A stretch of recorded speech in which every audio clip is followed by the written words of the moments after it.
লাল শাড়িতে নিজের কিছু ছবি শেয়ার করলেন অভিনেত্রী পিঙ্কি বন্দ্যোপাধ্যায়। দিন দিন আরও যেন সুন্দরী হচ্ছেন পিঙ্কি। নিজের ছবির মাধ্যমে কি বার্তা দিলেন সকলকে পিঙ্কি? আর ডিভোর্সের পর কাঞ্চনা থেকে কত টাকা নিয়েছেন খোরপোশ হিসেবে পিঙ্কি? অভিনেত্রী হিসেবে যথেষ্ট নামডাক পিঙ্কির, তাও কেন কাঞ্চনের থেকে টাকা নিল? এই সব প্রশ্নের উত্তর জানাবো আজকের এই ভিডিওতে। তো চলুন বেশি না বকে ভিডিওটি শুরু করা যাক। 2024-এর ফেব্রুয়ারি মাসে বিয়ে করেন শ্রীময়ী চট্টরাজকে কাঞ্চন মল্লিক।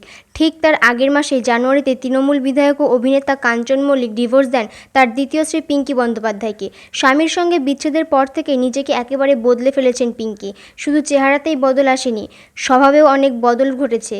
পিঙ্কি অনেক বেশি আত্মনির্ভরশীল হয়ে উঠেছেন। লাল শাড়িতে নিজের ভিডিও শেয়ার করলেন পিঙ্কি, আর সেই ছবির ক্যাপশনে লেখা, তুমি সবসময় নিজের মধ্যে নতুনকে খুঁজে পেতে পারো। তাতে কমেন্ট করে এক ভক্ত লিখেছেন, শাড়ি পরে আপনাকে খুব সুন্দর লাগছে। দ্বিতীয় জনের মন্তব্য, নিজেকে খুশি রাখা দরকার, যা আছে যেটা আছে সেটা নিয়েই খুশি থাকা দরকার। সবসময় হাসি মুখে নিজের খেয়াল রেখো। ডিভোর্সের পর থেকে ছেলেকে নিজের কাছেই রেখেছেন। 10 বছরের ওষ মায়ের তত্ত্বাবধানেই বেড়ে উঠছে। ডিভোর্সের সময় বেশ মোটা অঙ্কের টাকা খোরপোশ হিসেবে পিঙ্কি কাঞ্চনের থেকে নিয়েছেন। অনেকে অভিনেত্রী পিঙ্কিকে ট্রোল করে বলেছেন, পিঙ্কি স্বাবলম্বী, আবার অভিনেত্রী হিসেবে ভালো খ্যাতি রয়েছে, তবু কেন কাঞ্চনের থেকে কোটি কোটি টাকা নিল?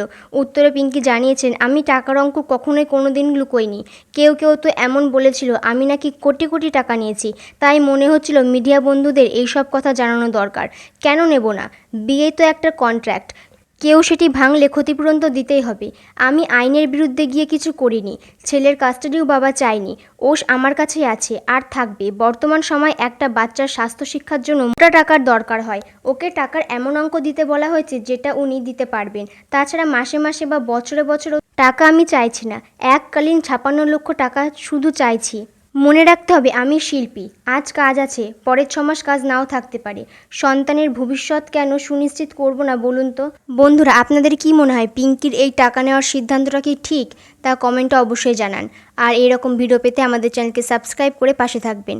ভিডিওটি ভালো লাগলে একটি লাইক করবেন। ধন্যবাদ।